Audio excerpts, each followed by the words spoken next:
新年快樂，刪除我哋嘅痛苦檔案，放落垃圾桶度，係咩破壞咗我哋嘅愛？我哋刪除過去，我哋可一下忘記，清理我哋疲倦嘅記憶，為你同我騰出空間。今日活喺現實中，感受呢個時間喺你手上，我哋將未來留喺前面啦，聽日生活。每次我哋嘅心跳，我哋嘅生活仲生得更好，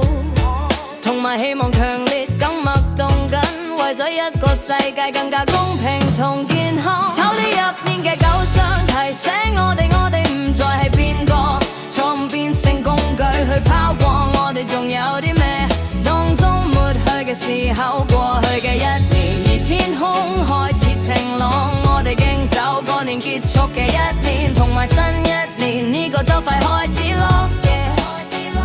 每一步向前行係結局，我哋做唔好嘅嘢，啲表面嘅嘢，未來只有聽日，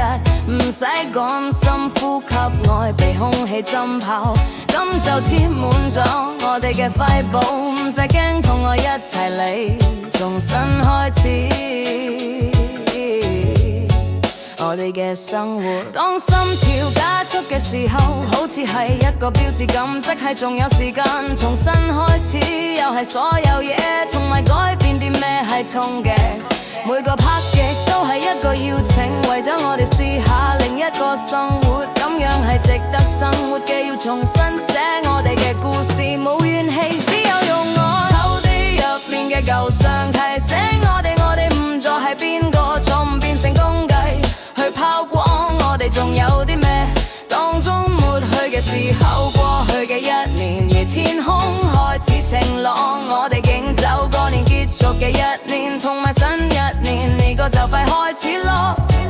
望下周圍，所有嘢都會改變，但係我哋可以揀喺綁住我哋嘅恐懼之間，去過去同埋繼續生活嘅勇氣。今日嘅現實，未來只係聽日嚟到，每一個跳動都係由我哋嘅心發出嚟，只係更新希望，為咗一個更好嘅世界。畢竟聽日係另一個日子。